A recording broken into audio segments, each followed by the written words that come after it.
Hello dear students, welcome back to the chemistry class. In this class, let us discuss the new topic, that is azeotropic mixtures, also called as constant boiling mixtures. Now previously you studied about non-ideal solutions. You studied two types of non-ideal solutions. The first non-ideal solution showed positive deviation from Rod's law. The second type of non-ideal solution showed negative deviation from Rod's law. Now, based on that concept, we have azeotropic mixtures. Now, first thing, what is an azeotropic mixture?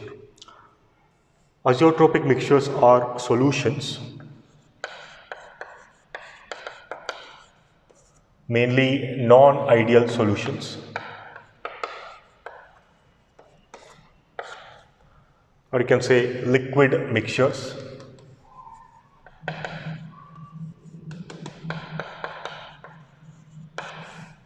Liquid mixtures means one liquid is added to another liquid. The solute and solvent in these solutions are liquids. So azeotropic mixtures are solutions which boil at constant temperature.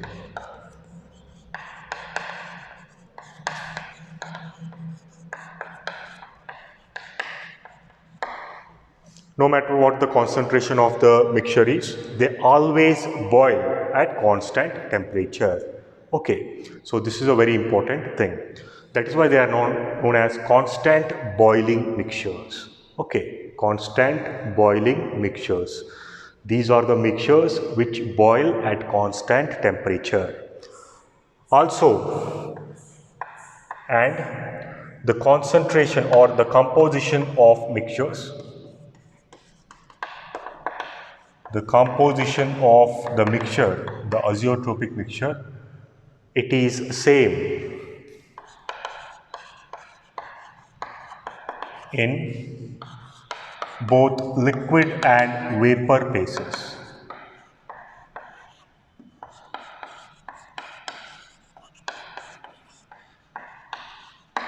The composition of these mixtures will be same whether it is present in liquid phase or vapor phase. Whether the solution, the components of the solution, whether they are present in liquid form or they are present in vapor form, the composition of the components, the composition of the mixture, it will be same both in liquid form and vapor form. So these are azeotropic mixtures. Two things to remember here. These are the liquid mixtures or liquid solutions which boil at constant temperature. They always start to boil at constant temperature. The temperature will not change. The second thing you have to remember, the composition of these mixtures, the composition of the components present in the mixtures, it will be same whether they are present in liquid phase or vapor phase. The composition will remain the same. So these are azeotropic mixtures. Another thing you have to know here is important. The mixtures, the azeotropic mixtures cannot be distilled,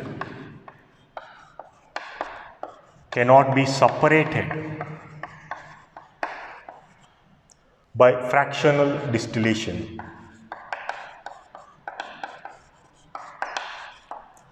When these mixtures undergo fractional distillation or just distillation, they cannot be separated. The solute and solvent present in these mixtures, the pure components, they cannot be separated because the main reason is the composition of this mixture will be same both in liquid and vapor phases. That is why a mixture cannot be separated into solvent and solute. So you have to remember this. The azeotropic mixtures cannot be separated. The pure components present in the azeotropic or liquid mixtures, they cannot be separated by any type of distillation. So three things here. One is they boil at constant temperature. The second thing, the composition of these mixtures, it is same both in liquid and vapor phase. The third thing, the components which are present in the liquid mixtures, that is solute and solvent, these components cannot be separated from the mixture by distillation. So these are azeotropic mixtures. There are mainly two types of azeotropic mixtures depending on which type of non-ideal solution you have. The first type of azeotropic mixtures,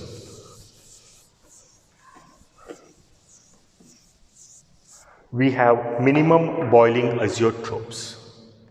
So first type, minimum boiling mixtures. The second one, we have maximum boiling mixtures.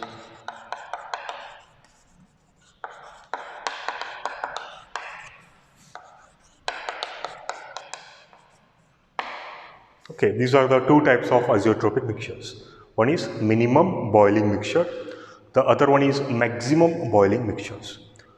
These mixtures are formed by non-ideal solutions.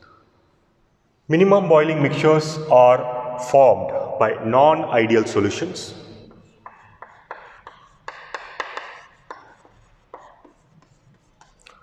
which show positive deviation from Raoult's law.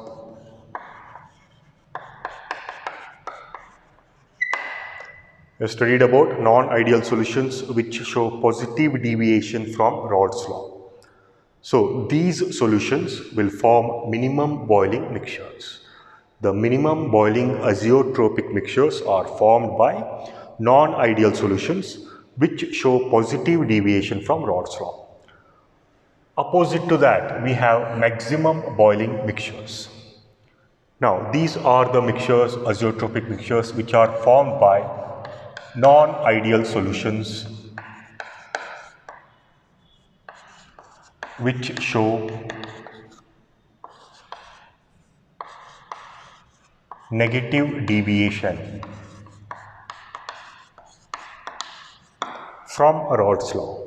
Okay, so non-ideal solution showing positive deviation, they form minimum boiling azeotropic mixtures. Non-ideal solutions showing negative deviation, they form maximum boiling azeotropic mixtures.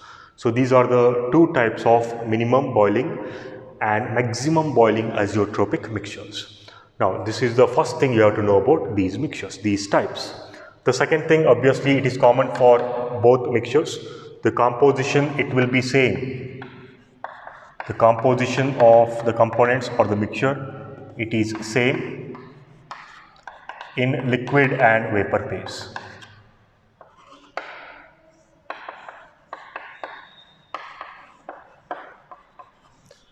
Here also the same thing will stand. Okay, the composition in both mixtures, the components of the composition of the components in both these mixtures, it will be same both in liquid and vapor phase. That is why they are called azeotropic mixtures. So this is common for both things. The next thing, very important, why these are called minimum boiling mixtures? Why these are called maximum boiling mixtures? Now, the boiling point of these azeotropic mixtures, it will be less compared to the boiling point of pure components. Okay, so the boiling point of these mixtures, it will be less than compared to the boiling point of pure components. Pure component means solute and solvent. So very important fact, it's very important characteristic of minimum boiling mixtures. In minimum boiling azeotropic mixtures, the boiling point of these mixtures, it will be less compared to the boiling point of pure components. Means boiling point of solute and boiling point of solvent. For example, let us take an example for minimum boiling mixtures. We have a solution of ethanol and water. Okay, it is a non-ideal solution. It is a mixture of ethanol and water. Ethanol and water will form minimum boiling mixtures, minimum boiling azeotropic mixtures, because now this azeotropic mixture has a boiling point of 351 Kelvin or 78 degrees Celsius. This is the boiling point of this azeotropic mixture. Now, when you compare this boiling point with the boiling point of ethanol and boiling point of water, this is less. Now, what is the boiling point of ethanol? The boiling point of ethanol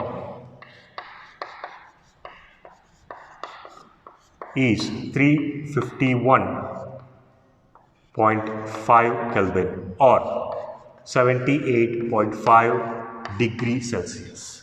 It is the boiling point of ethanol. It is the boiling point of pure component, that is solvent. Now, the boiling point of water, you already know this. It is 100 degrees Celsius or 373 Kelvin. Now compare the boiling points. This is the boiling point of azeotropic mixture. These are the boiling points of pure components. Boiling point of solvent, boiling point of solute. Now, as you can see, this boiling point is less compared to the boiling points of pure components. The boiling point of this mixture, it is 351 Kelvin.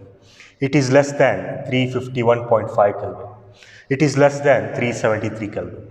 Okay, hence the boiling point of these azeotropic mixtures, it will be less compared to boiling point of pure components.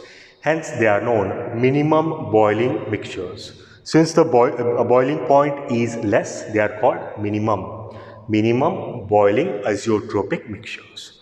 Similarly, on this side we have maximum boiling mixtures. Now, here the boiling point of the mixture, it will be more compared to the boiling point of pure components, exactly opposite to this. So we have boiling point of this azeotropic mixture, it is more compared to the boiling point of pure components.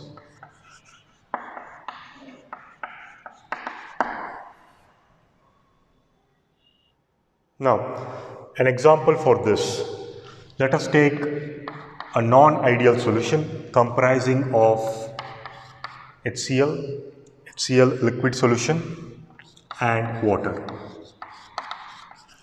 This is an azeotropic mixture. Now, it is found that this mixture boils at 381.6 Kelvin. The boiling point of this azeotropic mixture is 381.6 Kelvin. Now, let us take the individual boiling point of HCl and water. Now, the boiling point of HCl, it is found to be 188 Kelvin. The boiling point of water, you already know this, it is 373 Kelvin. Now compare the boiling points. This is the boiling point of azeotropic mixture of HCl and water. This is the boiling point of pure components. This is HCl, this is water, H2O. Okay, now as you see, this boiling point of azeotropic mixture, it is more compared to the boiling point of pure components. This is 381.6 Kelvin. It is more than that of water. The boiling point is more than that of HCl. Hence, it is known as maximum boiling mixture, because the boiling point of azeotropic mixture, it is more compared to the boiling point of pure components, the boiling point of solvent and the boiling point of solute. Now, that is why it is known maximum boiling mixtures. Now, here also we have the composition of HCl. In this azeotropic mixture, the composition of HCl, it is found to be 20.8%. Means it is the solute, it is present in lesser quantity. The mixture, the composition of water, it is found to be, what is remaining? 100 minus 20.8, you get 79.2%. So these are the compositions of HCl and water. They form azeotropic mixtures, especially maximum boiling mixtures. When you mix 20.8% of HCl with 79.2% of water, you get maximum boiling mixtures, maximum boiling azeotropic mixtures. Similarly, here we have ethanol and water. The composition of ethanol, it is found to be 95.6%, and the remaining water, it is found to be 4.4%. Now these are the compositions of ethanol and water in azeotropic mixtures. That means when you mix 95.6% of ethanol with 4.4% of water, you get minimum boiling azeotropic mixtures. Now the pure ethanol cannot be distilled using fractional distillation. If you take this minimum boiling azeotropic mixture of ethanol and water and you do fractional distillation, you cannot separate pure ethanol from this mixture. Why? The main reason is ethanol forms water with ethanol forms azeotropic mixture with water at this composition. That is why it is not possible to separate pure ethanol from this azeotropic mixtures. So these are the two types of azeotropic mixtures. We have minimum boiling mixtures, we have maximum boiling azeotropic mixtures. The most important thing here is 2 points. One is this one, the other one is this one. Non-ideal solutions which show positive deviation, they form minimum boiling mixtures. Similarly, non-ideal solutions which show negative deviation, they form maximum boiling mixtures. Next, the boiling point. Why they are called minimum boiling? Why they are called maximum boiling? They are called minimum boiling because the boiling point of these mixtures, it is less compared to the boiling point of pure components, the boiling point of solute and solvent. Similarly, why they are called maximum boiling? Because the boiling point of these mixtures, it is more compared to the boiling point of pure components. Okay, so these are the types of minimum boiling and maximum boiling azeotropic mixtures. What are azeotropic mixtures? Again, they are the mixtures which boil at constant temperature. These are the mixtures whose composition, it is same in both liquid and vapor phase. Next, let us move forward with some numerical problems on Raoult's law. They are mainly concerned with vapor pressure of solutions and vapor pressure of the solvents and solutes. Now, let me first give you the overall formula used for these numerical problems on Raoult's law. The first thing, according to Raoult's law, you know that the vapor pressure of the components, it will be equal to the product of vapor pressure of pure component multiplied by its mole fraction. PA, it is equal to P naught A XA. Similarly, we have the PB, it is equal to P naught B XB. These are the mathematical expressions that are present, that is given by Raoult's law. Now there is another thing given by Dalton's law of partial pressure. The total partial pressure, the total partial vapor pressure of the solution, P means that is the vapor pressure of the total solution. Now P is equal to, it is given by PA plus PB. So these are the three formulas you have to follow in order to solve numerical problems on Raoult's law. Now here, what is A? A stands for solvent. Okay, the component which is present in larger quantity. Then B stands for, obviously, solute. The component which is present in smaller quantity. What is PA? PA stands for, A means solvent, so it is vapor pressure of solvent in solution. When solvent is present in the solution, PA is that vapor pressure of the solvent. Similarly, what is PB? PB stands for vapor pressure of, what is B? B is nothing but solute. So vapor pressure of solute in solution. The vapor pressure of solute when it is present in the solution. Next, we have P naught A and P naught B. What is P naught A? It is the vapor pressure of the pure solvent. A means solvent. So it is vapor pressure of pure solvent. When the solvent is not present in the solution, when we have solvent individually, that is the vapor pressure of pure solvent, P naught A. Similarly, P naught B, it is the vapor pressure of pure, what is B? B is nothing but solute, so pure solute. Then we have XA and XB. These are mole fractions. XA means mole fraction of solvent. XB means mole fraction of solute. And the last thing, P. This is the vapor pressure of total solution. Vapor pressure of total solution given by the sum of vapor pressure of the solvent plus vapor pressure of the solute. So these are the some of the terms you have to remember.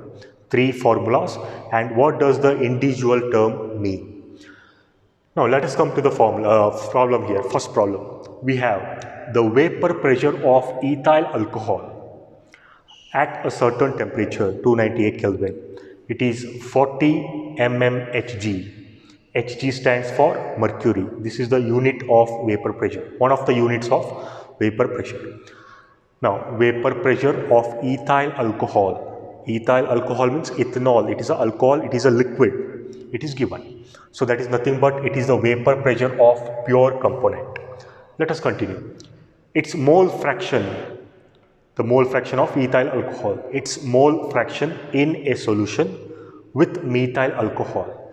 So we are looking at a solution in which ethyl alcohol and methyl alcohols are present. So we have ethyl alcohol plus methyl alcohol. It is a solution. Now what is the mole fraction of ethyl alcohol? Mole fraction is 0.80. So it is 0.80. I have told you before, the mole fraction of solvent plus mole fraction of solute, it is always equal to 1.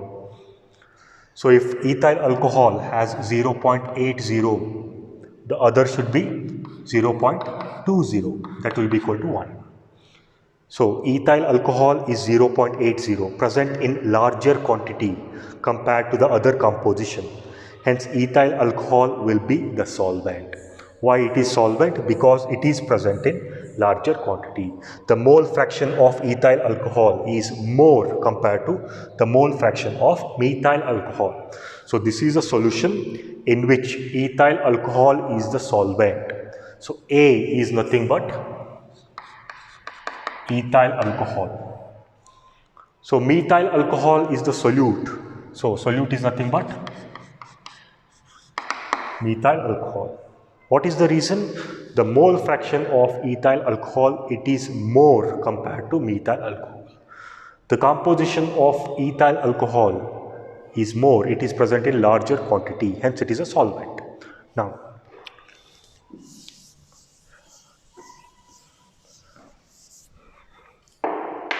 so vapor pressure of ethyl alcohol means vapor pressure of pure solvent. Ethyl alcohol is the solvent here, we established that. Now P naught A, it is equal to 40 mmHg. Mole fraction is also given. Mole fraction of ethyl alcohol, it is equal to 0.80. Mole fraction does not have any unit, remember that. Now what you have to calculate? You have to calculate the vapor pressure of ethyl alcohol in solution. If the mixture obeys Raoult's law, we have to assume that the solution or the mixture obeys Raoult's law. Hence we can use the mathematical expressions given by Raoult's law. Now what is the vapor pressure of ethyl alcohol in solution? Now solvent is nothing but ethyl alcohol. So PA is vapor pressure of the solvent in solution. That means we have to calculate PA. So PA according to Raoult's law, it is given by P naught A multiplied by XA. What is PA? It is the vapor pressure of the solvent in solution. So this is equal to, what is P naught A? P naught A is 40. What is XA? It is 0.80. When you multiply this, you will get 32. And what is the unit of pressure used here? It is mmHg. So it is mmHg. So vapor pressure of ethyl alcohol in solution, it is 32 mmHg. So very simple problem. Now moving forward with the second numerical problem, we have an aqueous solution. You know what is an aqueous solution? In aqueous solution, the solvent is always water. Okay, so an aqueous solution of glucose means it is a solution in which the solute is glucose, the solvent is water. That is why it is called aqueous solution. Aqueous solution of glucose is made by, how it is made? By dissolving 10 grams of glucose. So 10 grams of glucose is dissolved in water. Okay, so this is the molecular formula of glucose in 90 grams of water. Okay, so 10 grams of glucose, which is the solute, it is dissolved in 90 grams of water, it is the solvent. Why it is the solute? Because present in less quantity. Why it is the solvent? Because it is present in larger quantity. You will get a solution. It is an aqueous solution at this temperature. If the vapor pressure of pure water, vapor pressure of the pure water, pure solvent, it is given how much? 32.8 mmHg. Now what would be the vapor pressure of the solution? You have to calculate the vapor pressure of the entire solution, the total vapor pressure of the solution you have to calculate. Now, I explained you before the vapor pressure of, you came across a topic, vapor pressure of solid liquid solutions. This is a topic I have already covered. Here, previously we had a formula according to Dalton's law. P it is equal to PA plus PB. Here A is the vapor pressure of the solvent in solution, PB the vapor pressure of the solute in solution. But here the vapor pressure of the solute will not be considered because it is a solid. Here glucose is nothing but it is a solid, right? You know that glucose, it is a solid. So when you have solid solute, the vapor pressure of the solute will not be considered. So for this solution, P it is equal to PA. Why? The main reason is the solute is solid. Suppose you have another solution in which liquid is dissolved in liquid. For this, you can write P is equal to PA plus PB. You can write PB here. Why? Because the solute is liquid. So remember, if the solute is solid, this PB, the vapor pressure of solute, is not considered. It is only considered when the solute is liquid. Okay. So for this solution, the vapor pressure of the solution, it will be equal to P is will be equal to PA. So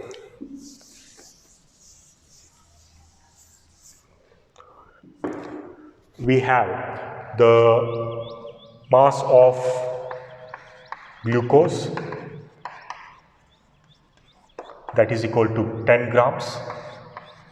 Let me just write it as WB, where B stands for solute. So this is the mass of solute. It is equal to 10 grams. We also have mass of solvent. So mass of water, let me take it as WA. A is solvent here. Always remember A, we will take it as solvent. B, we will take it as solute. So we have mass of solute and mass of solvent. What else is given? The vapor pressure of pure water is given. So the vapor pressure of pure water, what will term here? It is nothing but P naught A. Okay. So if you have 0 here, you have not here, this is nothing but for pure component. So this is the vapor pressure of pure solvent. It is equal to 32.8 mmHg. Right. Now, what you have to calculate? You have to calculate the vapor pressure of the solution. So vapor pressure of solution, it is given by just P. We don't know that, right? Now, as I told you, in this solution, the solute is solvent. Hence, Pb will not be considered. So, for this solution, P it is equal to Pa. Okay, plus Pb you are not writing because the solute is solvent. There will be no vapor pressure for the solid here.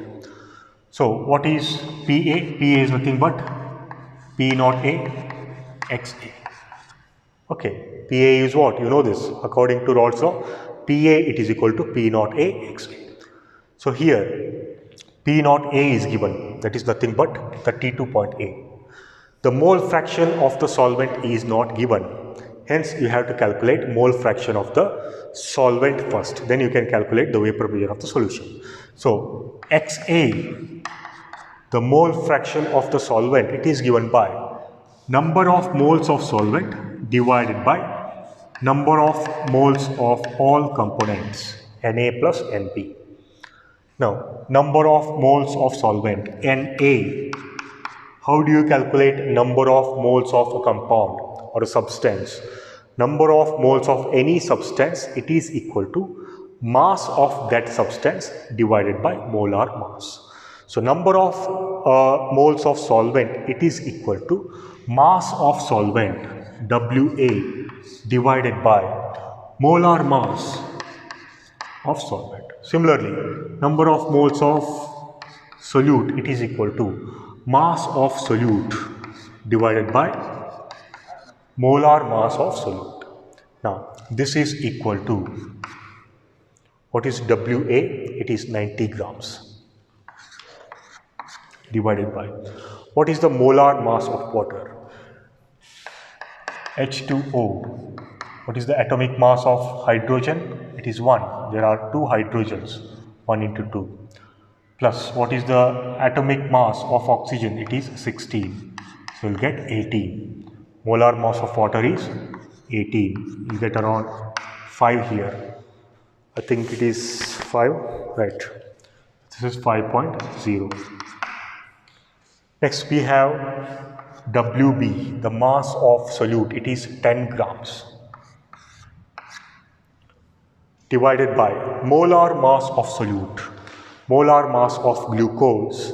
Glucose, the molecular formula is given C6H12O6. 6 hydrogens are there. 6 carbons are there. What is the atomic mass of carbon? It is 12 plus. 12 hydrogens are there. What is the atomic mass of hydrogen? It is approximately 1. 6 oxygens are there. What is the atomic mass of oxygen? It is 16. When you calculate this, you will get 180. This is the thing you have to remember. It will be very useful. The molecular mass of glucose is 180. It is always same. It is constant. So 10 by the molar mass of solute, that is glucose. So this will be equal to, it will be approximately 0.0556. Okay, let me write it below, 0.0556. So this is the number of moles of solvent, 5. This is the number of moles of solute. Now you can calculate mole fraction. Now, the mole fraction XA, it is equal to number of moles of solvent, that is 5, divided by, again Na, that is 5, plus what is Nb, that is 0.0556. So this is equal to 5 divided by, this is 5.0556. Now this will be approximately, it will be equal to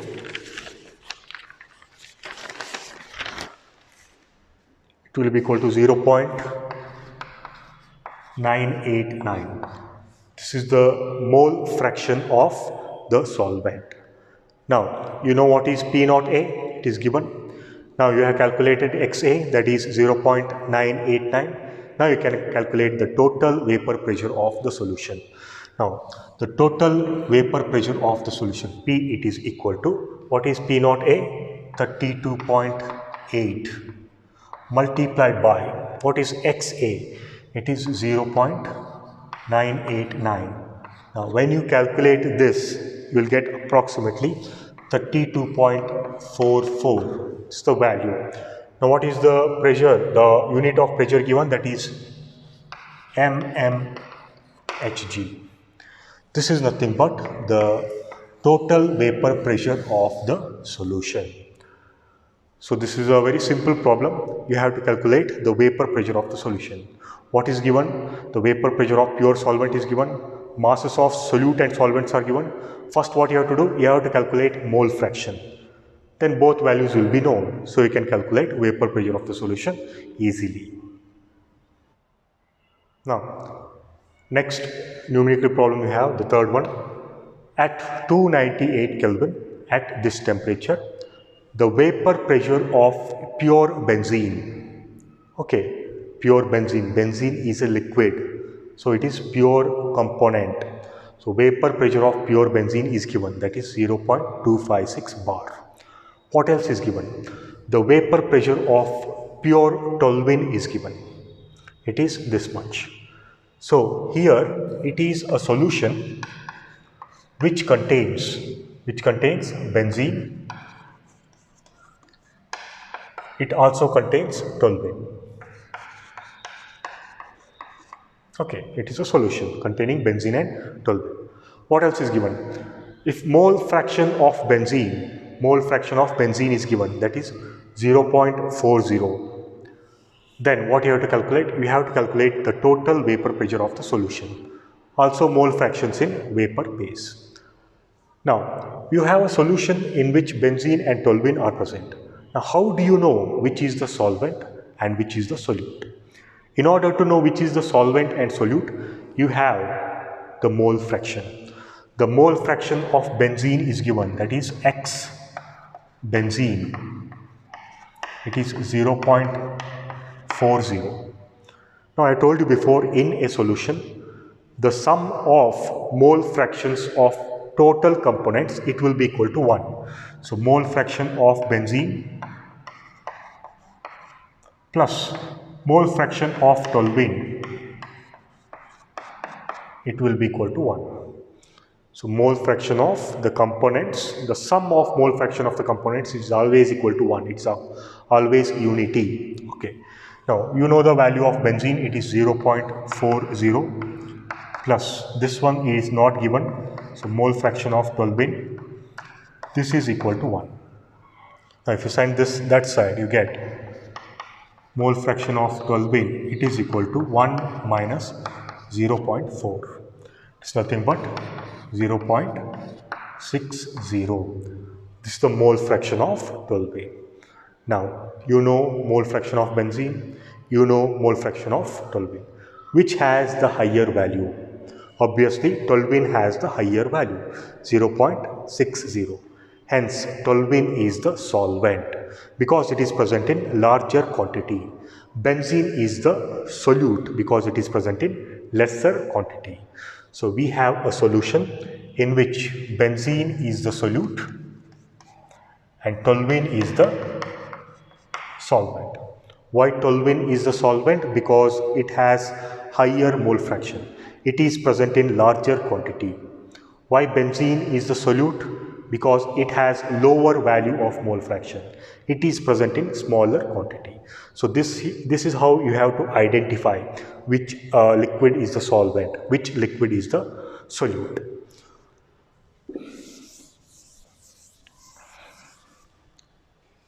Now, solvent A, which is the solvent here, it is toluene. Solute is given by B, which is the solute here, benzene. What else is given? Vapor pressure of pure benzene, vapor pressure of pure toluene. Means vapor pressure of pure solute, vapor pressure of pure solvent is given.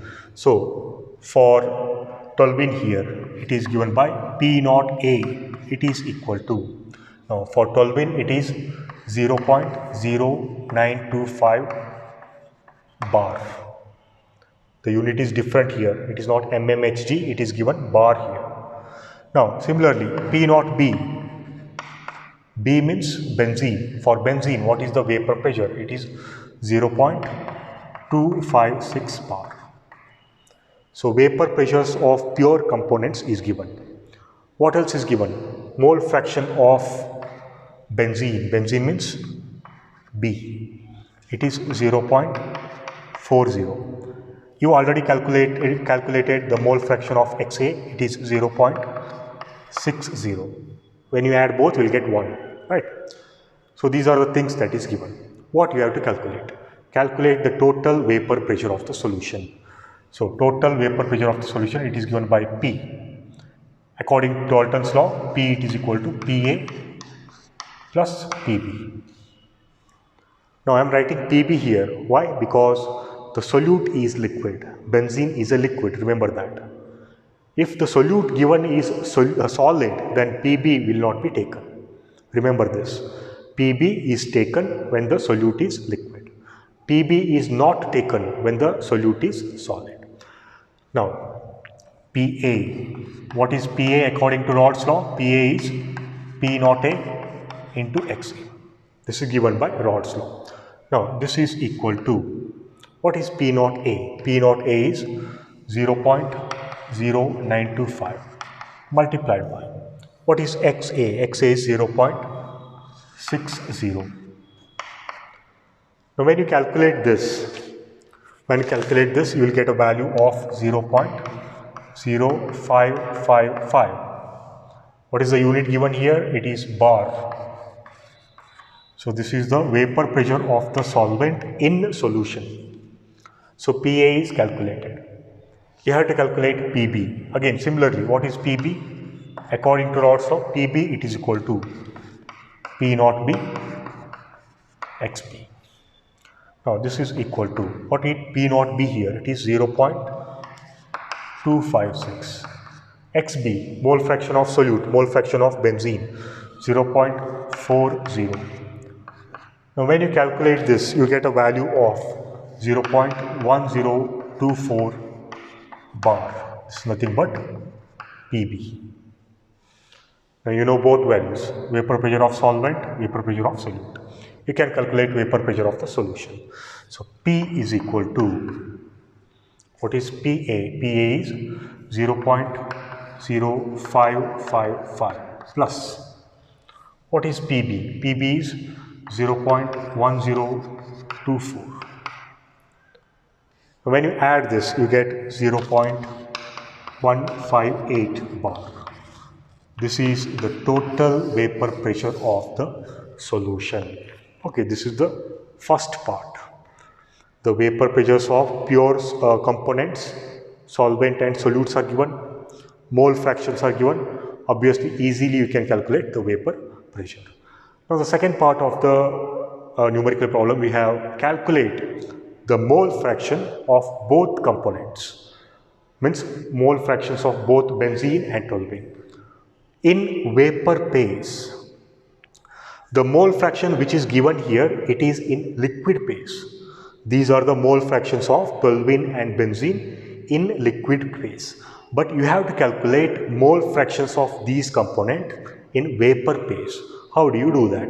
In order to calculate these mole fractions, you need the total vapor pressure of the solution. So here we have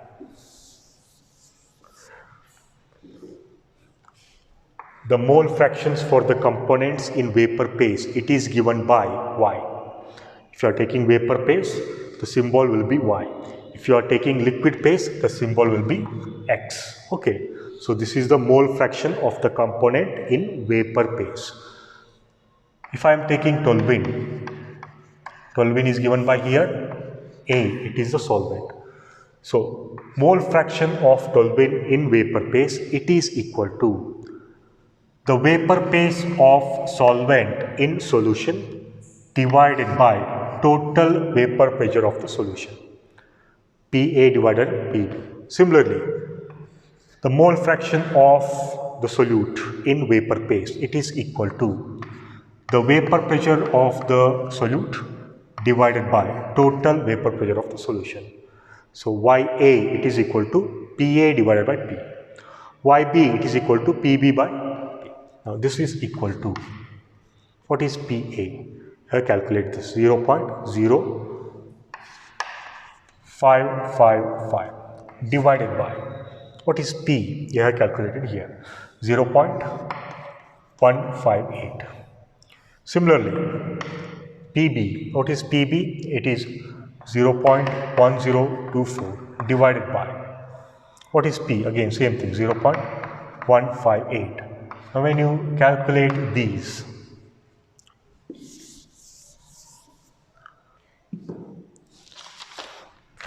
now this value for toluene, the mole fraction of the toluene, if you calculate this, you will get 0.351. It's a mole fraction of the solvent, toluene, in vapor phase. Okay, similarly for this one, if you calculate this, you will get 0.648. This is the vapor pressure for the mole fraction for the solute for benzene in vapor phase. Okay, so remember, for mole fractions there are no units. You don't have to write any units here, just the number. So these are the mole fractions of both components in vapor phase. How it is calculated? The vapor pressure of that component in solution divided by total vapor pressure. Okay, so this is the very important numerical problem. We have the calculation of total vapor pressure. When you calculate this, you can use this value to calculate the mole fraction of both components. Now, the last problem today, we have the fourth numerical problem. The vapor pressure of chloroform and the vapor pressure of dichloromethanes. Okay, pure components, both are liquids.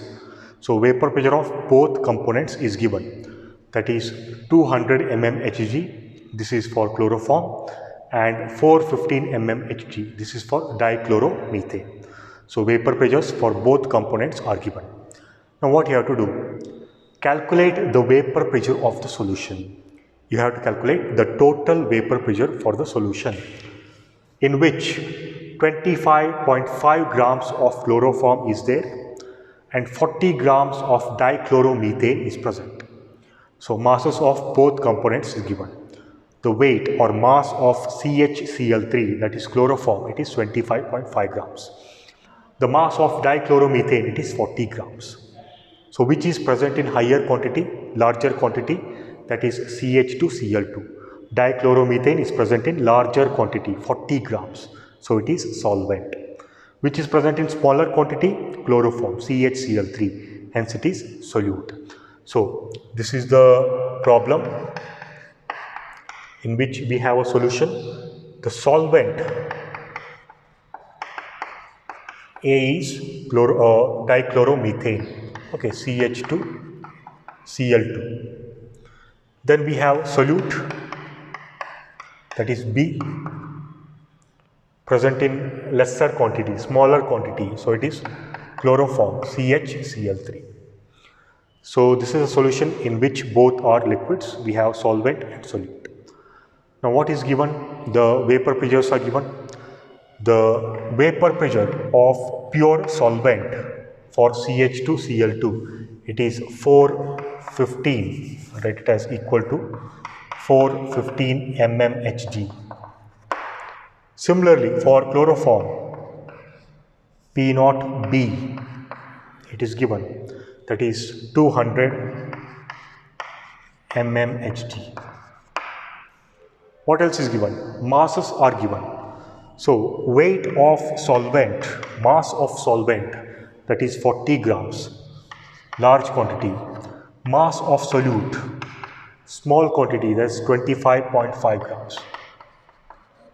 So, these are the things that are given. What you have to calculate first? Calculate the vapor pressure of the solution. It is given by P, it is equal to PA plus PB. What is PA?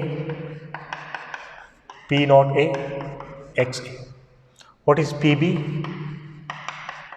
P naught B, XB.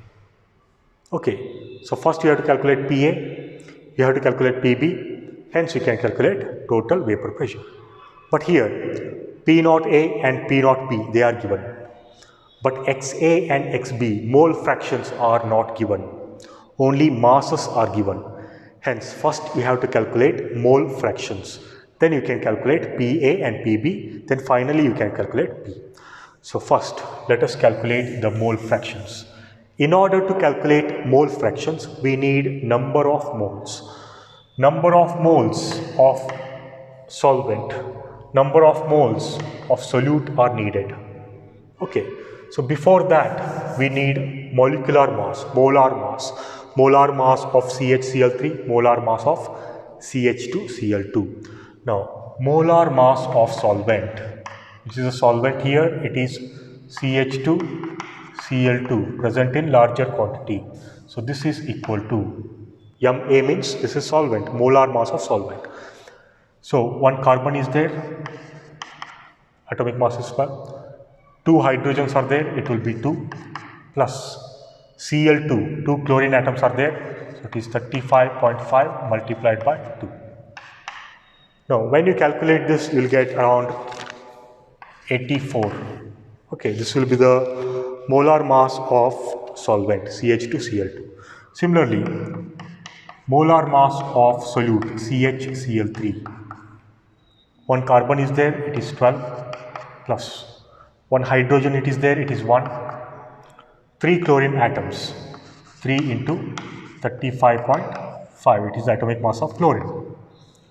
When you calculate this, you will get around 119.5. This is the molar mass of the solute. Now you can calculate number of moles of A, number of moles of solvent. It is equal to mass of solvent divided by molar mass of the solvent, Wa divided by Ma.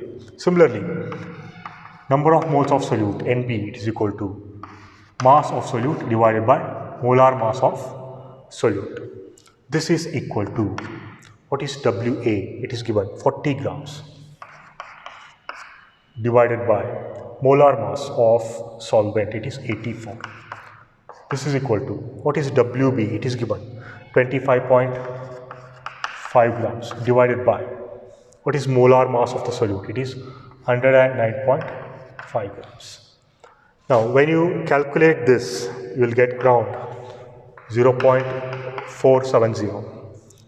Okay, this is number of moles of solvent. Now, when you calculate this, you will get around 0.213 mole, number of moles of solute. Now you know the value of Na, you know the value of Nb. You can calculate Xa and Xb. Now, Xa is given by mole fraction of solvent, it is given by Na divided by Na plus Nb, right? So, this is equal to, what is Na? Na is 0.47 divided by, again Na 0.47 plus Nb, it is 0.213. Okay. Now, when you calculate this, you will get a value 0.688. This is the mole fraction of solvent. In order to calculate mole fraction, you need number of moles. In order to calculate number of moles, you need molar masses.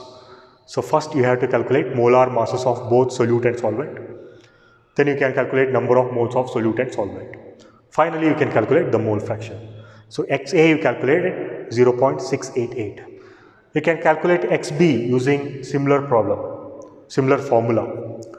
But instead of going to all that trouble, you know that XA plus XB, it is equal to 1. Right? You know this. The sum of mole fractions of each component, it is equal to 1. What is XA? XA is 0.688 plus XB, it is equal to 1. Now here, if you send this that side, XB is equal to 1 minus 0.688. What you'll get? You'll get 0.322. It's the mole fraction of the solute. So this is how we calculate the mole fraction of the solute if you know the mole fraction of the solvent. You can also calculate using the formula, but it will be slightly complicated, no, other than using this. So now you know the mole fraction of the solute and the solvent. You can calculate PA and PB. So now,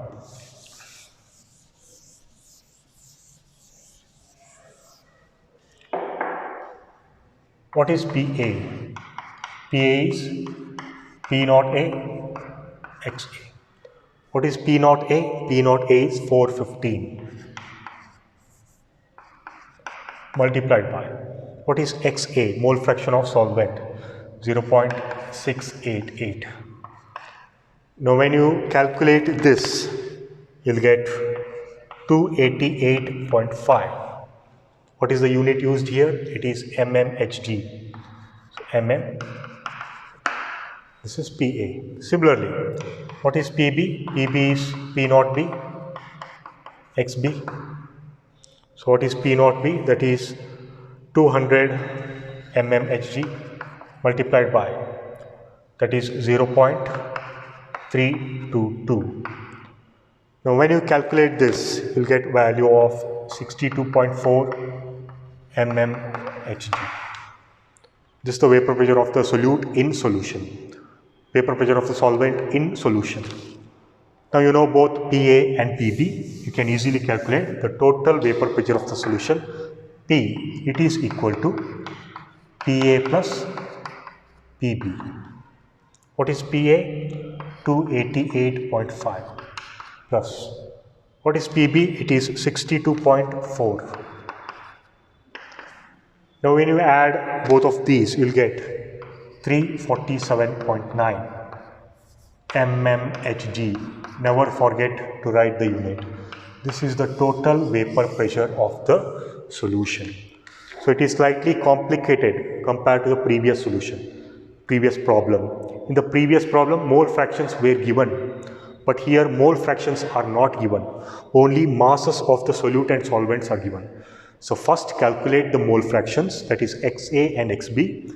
Then you calculate PA and PB. Easily you can calculate the total vapor pressure of the solution, that is P.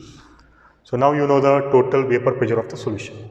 What else you have to calculate here? Mole fraction of each component in vapor phase. Just like the previous one, you have to calculate mole fraction for each component in vapor phase. So in order to calculate this mole fraction, you need PA, PB and P. So here we have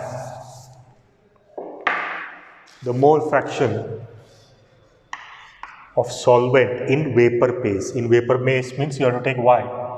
This is in liquid phase. This is equal to PA divided by P. Similarly, for solute YB, it is equal to PB divided by P. Okay, so we have YA here. What is PA? PA is 288.5 divided by, what is P? Total vapor pressure of the solution, 347.9. This will be equal to 0.82. Okay, so this is the mole fraction of solvent in vapor phase. Now for solute for YB, you can use this formula, but instead of doing all this, you know that the sum of mole fractions, it is always equal to 1. You know what is YA? YA is 0.82. You have to calculate YB. This is equal to 1. So if you send it that side, YB will be equal to 1 minus 0.82. It's nothing but 0.18. This is the mole fraction of the solute. You can also calculate using the formula, but this is the easiest method. So these are the mole fractions of both components in vapor phase. In order to calculate this, you need the vapor pressure of the component in solution and total vapor pressure of the solution. So this is the fourth and final problem. These are the numerical problems regarding Rod's law. So you have to remember three formulas here. One is PA, it is equal to P naught A XA. This is according to Rod's law. Similarly, PB, it is equal to P naught B XB. Again, this is according to Rod's law. Then we have Dalton's law of partial vapor pressures, where P is equal to PA plus PB. So these are the three formulas you have to remember. If you remember these, you can easily calculate the or solve the problems regarding Rod's law.